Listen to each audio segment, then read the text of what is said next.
Hello and welcome to another BuildASoil YouTube episode.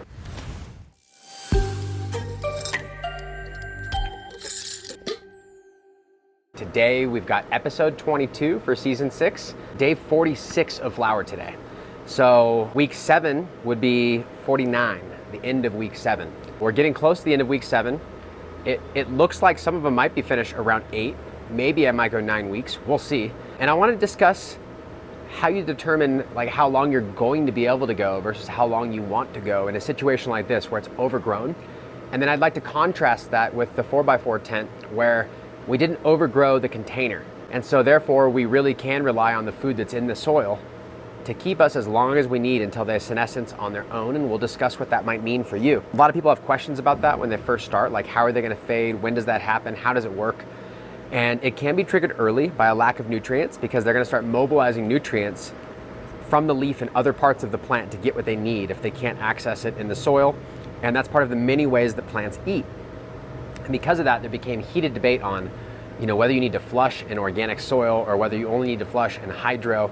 And so when you come to living soil and you start growing this way, it's nice to be more of a steward and let the plants show you when they're finished, they're gonna start to senescence and they will stop the uptake of nutrients and they'll start to fade on their own. And to me, that's really rewarding because when you're growing in another method, like in hydro, oftentimes we predict when we think they might finish and we start a flush at that point.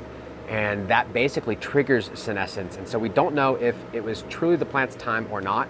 And I think that's really nice. So I wanna show you what's going on in here, but I can't really get in. So we're gonna talk from afar. First of all, I love how it's big in here. It's really impressive, right? But I also don't personally like to grow this way because while a big yield is a goal, what I like to think about instead of setting a huge goal that I may not be as happy while achieving is what my day-to-day should look like. What am I happiest and most fulfilled doing every day? And if I backtrack from there to my goal, I think you get a much better, more synchronized, harmonious result. And so in the garden, I like to have plants that are more plant count and a little bit shorter, and I can get in there and manicure them. And what that does for me is it allows me not to have this overwhelming feeling like, wow, there's too much in here and some of it's falling. And I messed up because we didn't have trellis net in stock and I wasn't able to just go grab some off the shelf and put it on here at the right time. And so now a lot of them are flopping over and I can't even get back there. And so we just like overshot it, right? So normally my style is a little bit opposite of that, smaller, easier to manage, and then less veg time because you have more plants, not less plants. But a lot of us have plant count.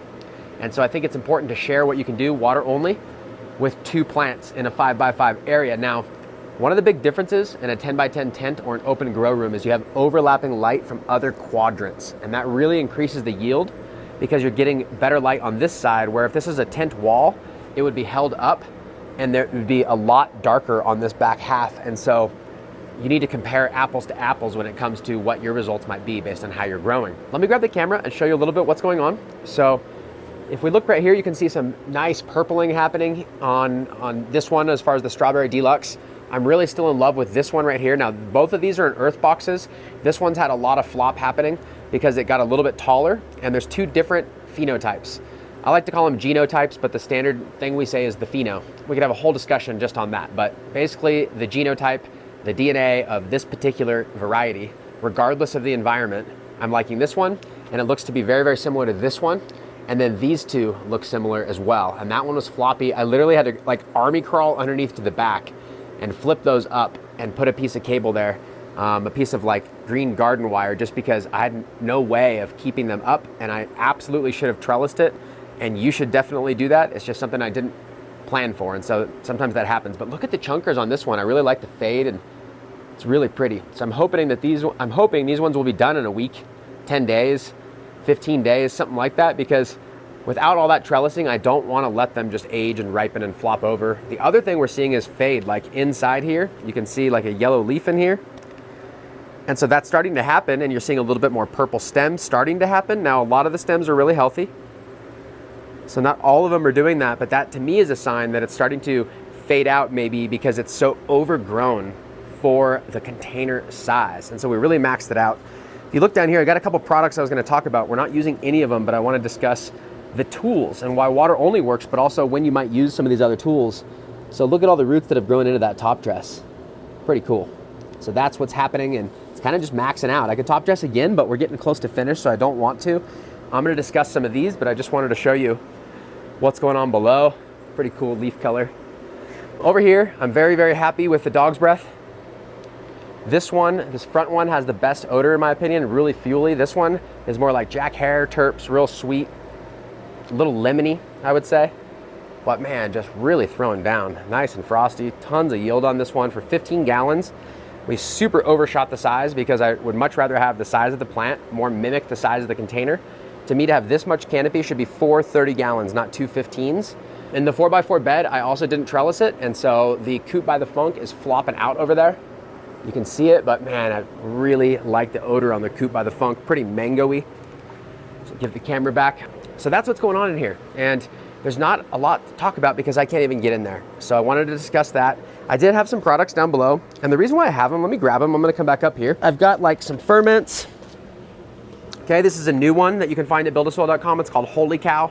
And it started off because the Yahweh and the cow that we have, if you fermented them, the holy cow, right? And so Thrive, Eric, Yahweh actually grabbed this material, started fermenting it. It's been working on it for months and months.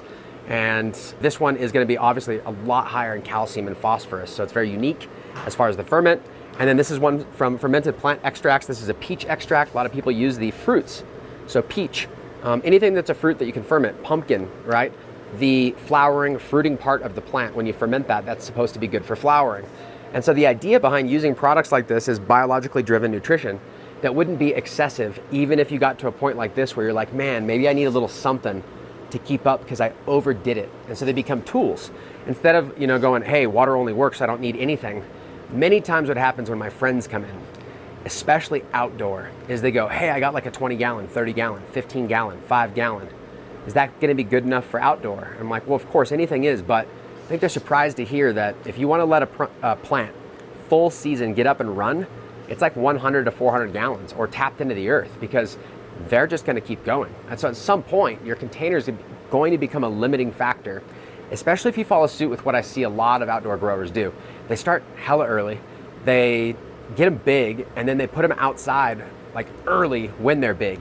And so if they're smart, they'll learn to add supplemental light because the biggest problem is not just the weather, but the hours of light in the day, and it can trigger your plants to flower. So be aware of that. But besides that, they'll start so early, especially somewhere where the weather's better, and the plant will just get so big and it'll be starving by the time it's getting into flowering.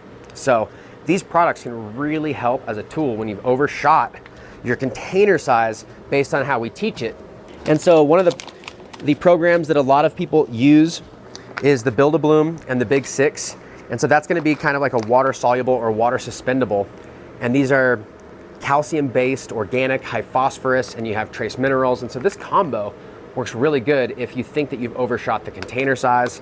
We've also got a new one, Build-A-Veg, and that's a mixture of 6 of my favorite veg products that normally are like expensive to buy separate, from Pure Protein Dry and Organics Alive and amino powder. And so there's many things in here that help make this what it is. And so you can combine these. Now, the reason why we didn't do it in here is we started with big containers. And we don't like to say that you have to have these. These are just tools, depending on how you grow. So in here, for an earth box, I feel like this is a little overgrown. And for a 15, this is very overgrown. But we're not gonna feed anything. And part of that is I want you to see the contrast of what you can do at home when you overgrow to keep feeding versus letting it completely fade out just a little bit early. But I think that it's important, and I've said that the whole time, to show you what you can do with just water so that you can understand that a lot of times these products are not necessarily gonna stack quadruple a yield or anything crazy. They're just gonna keep a healthier plant so you can ride it out to a really healthy, nice senescence on the perfect finish time and window that you like without it getting to the point where maybe leaves are dropping and some of they're fading maybe prematurely for what you want. And so while it's good to be a steward, we're obviously still growing flowers for us. And so we must be a little bit in control of the end result. And so I think it was important for me to just discuss during this episode that while we preach many different styles of the same philosophy, no one way is right. Like just because you do water only doesn't mean you're purely better than someone who adds a little bit of supplemental. Especially if you're in a 20 gallon outside and you've overgrown it, I'd rather see you throw something like liquid fish is a go-to for outside. We've got Organics Alive. There's so many ways to do it and we all work together. These are just different brands. BuildASoil carries what we've found to work. And many times in the organic methodology, it's about diversity, because that's more anti-fragile and that's more robust. And so we don't just pick one little product and say that's perfect. So anyways, enough of a rant. I just wanted to show you what the flowers look like in here. The blue mats are crushing it. The Trader Grow's crushing it. The Earth Box are crushing it. It's been one of the easiest rounds that I've had. However, it's geared up to be a ton of work because it's floppy. I may not be able to ride it out 9 or 10 weeks in some areas if I had to, because there's so much floppage. But part of that floppage is indication with the color change that these are going to be a little bit earlier finishers than some of the previous rounds. Like the Fruit by the Funk went, 10, 11, 12, like crazy how many weeks. So I'm really hoping that this would be an 8-9 week finish. That'd be exciting for me. And we'll be able to take it down and talk yield and smoke and all that. But we'll keep you updated. We're getting almost to the end of week 7. So we're going to film again next week and see what they look like. Let's go see the contrast in the 4x4. Now take a look. It may be a little hard to see. I'm going to try and dim it and see if that helps the camera pick up the light a little bit better in here. But when you see what's happening across the board, is you'll notice they're a lot smaller. And so you might be like, well, why are they so small? Well, we don't have overlapping light from the other quadrants. We don't have automatic irrigation down below, which means I'm able to steer and control the size and stretch of the plant by how much I was watering. And in a bigger container like this, where there's 4 15 gallons instead of just 2, I'm able to more closely mimic the size of the plant to the size of the container. And that mimics the BuildASoil way much better. So now you can picture outdoors, if you're gonna grow something that's multiple pounds and has a big canopy, you want the same amount of soil below it, even better tapping into the earth like Rootwise suggests. So that's part of the method, and you can see how we have a lot much healthier color, healthier stem color all the way across the board. Now, the flower development looks really good in there, and some people like a more starved, faded finish. I believe that having peak health allows you to be a better steward, because I know there's enough nutrition there. The plant is in control of what it's doing. And although these look a little bit darker, I happen to know that the Branson's is a darker plant. And when you've grown this way many times, and you've grown different cultivars near each other, you'll see one that gets yellow and is fading and one that's dark like this next to each other in the same soil, the same size, because the plant truly is in control, and you get to witness it, and you get to borrow from that confidence of having seen it. But this will start to fade. I'm already seeing slight hue changes towards purple, and that's why these will look a little bit darker as they start to round the corner. This one's gonna be the first one, and it's actually my favorite, and so I may wanna re-veg this. And I may also wanna re-veg the Dominion seed company, the Strawberry Deluxe there. And it may be fun to show how to re-veg. I'm not very good at it, but there's some basic principles that I think I could lend to you that might help you get your re-veg dialed in and how to do it. And if we did do it, then I'd be able to take cuts of these and keep them. And it's kind of fun because instead of taking cuts of everything and having to baby them for months, I just go, F it, let's see which one's the best. And when it's done, re-veg. That takes time and a different amount of space, so it's not for everybody, but it can be fun. So we may end up doing that.